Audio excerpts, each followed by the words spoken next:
It's discouraging to lose, especially where we are now. But again, we're not. I shouldn't say discouraging. Yeah, it's disappointing to lose, but we're not discouraged. I'm not discouraged. Our guys fought pretty well. We carried out the game plan pretty good. And when you have your fours, when they have fours and fives that can make threes, that's a tough coverage.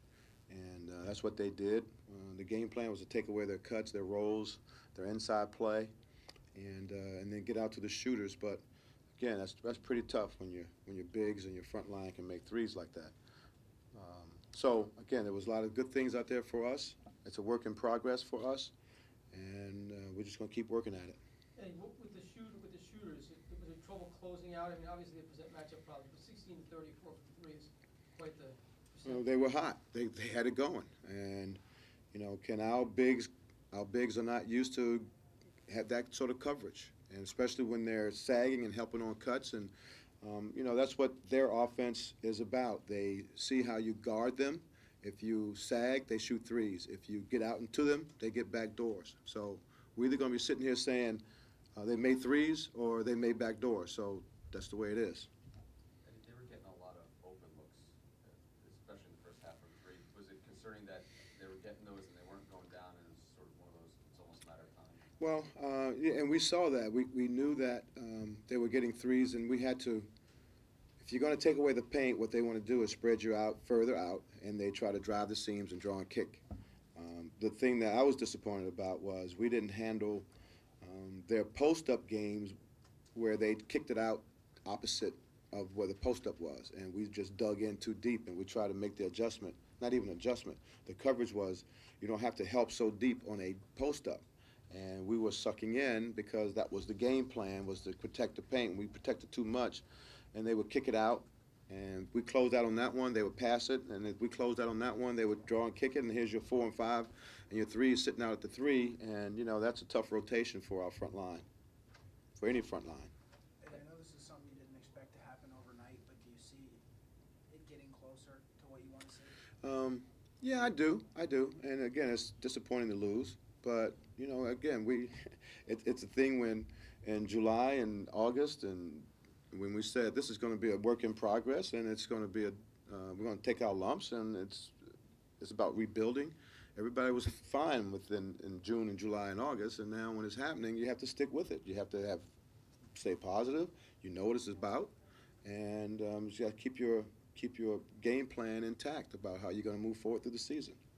And I know games vary, and the ebb and flow determines who gets how many shots, but what would be the ideal number of shots for Kadeem Jack in a matchup like this? Because he only had 9, he made 6 or 7 of them. Well, it's Kadeem's got to meet it halfway. He's got to be aggressive and get post-ups, and when the offense is geared to him getting in the post, pick and rolls where he can roll in the post, where he can drive. So, it's up to the players too to take some accountability to get their opportunities. And again, he's young in the offense. This is a new thing, and he's trying to find his way. We all are trying to find our way, even me. But again, I'm not going to get discouraged. We knew what this process was going to be like. Is it maybe harder for some of the other guys? Because Miles seems to be getting it. He got it tonight. Yeah. Maybe got it the last game. He had some problems early in the season. He didn't have his rhythm shots. So we got to have 9, 10, 11 guys on the same page, being aggressive, being confident. And that was one of the things we put on the whiteboard tonight. Let's play with confidence. Kerwin, how much closer is he? He's been going live the last 2 live practices, so he just got to get his wind, and we'll see where he is in the next couple of practices. Hey, what do you think of T.J. Bray? I thought he was pretty good before he even played before he played the game tonight. We watched a lot of film, a lot of tape, and we knew that he could post up, he could drive on you, he could shoot threes. He was probably their best player. Wasn't a shock. 2 more questions?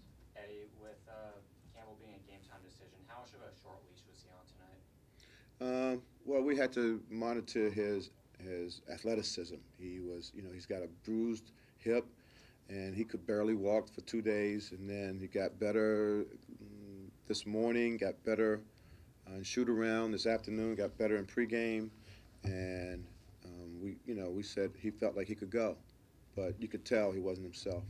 But if a player says he can go, he's fair game, he's going to give it a try, I'm going to let him get a try. And this team now just sort of need to get a win to sort of get its confidence back. Yeah, it's again, you got to stay together. You have to have some resolve. You have to be even stronger teammates and keep working at it and keep working at it. I don't know if there's any magic potion, but to work through it and to keep your confidence and to have trust. And it starts with me. I have to come in every day and be positive and be energetic, and they have to follow my lead.